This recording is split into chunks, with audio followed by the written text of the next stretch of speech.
અને મંદ ખાદ્ય ટાર્ટરિક એસિડના મિશ્રણથી બેકિંગ પાવડર બનાવવામાં આવે છે.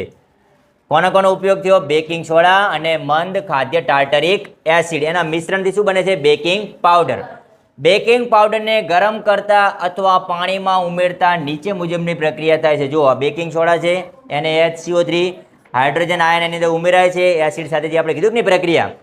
ઓકે, એમાં કાર્બન ડાયોક્સાઇડ, પાણી અને એસિડનો સોડિયમ ક્ષાર બને છે. એસિડનો સોડિયમ ક્ષાર બને છે. હવે આ કાર્બન ડાયોક્સાઇડ ઉત્પન્ન થાય, સ્વાભાવિક છે એક વાયુ ઉત્પન્ન થયો. અને જ્યારે તમે જે ખોરાકની અંદર ખાદ્ય પદાર્થમાં આ બેકિંગ સોડા નાખો, ગરમ કરો, એટલે એની અંદરથી કાર્બન ડાયોક્સાઇડ ઉત્પન્ન થવાનો. આ કાર્બન ડાયોક્સાઇડ, અને કાર્બન ડાયોક્સાઇડ ઉત્પન્ન થાય એટલે એ ભાગ તૂટી જાય અને એની અંદર તમે જુઓ, તમે જે પણ વસ્તુ બનાવો છો ને એ છિદ્રવાળી હશે. જેમ કે ખમણમાં છિદ્રો હોય છે, ઢોકળામાં છિદ્ર હોય, ધારો કે પકોડા બનાવે એમાં છિદ્ર હોય.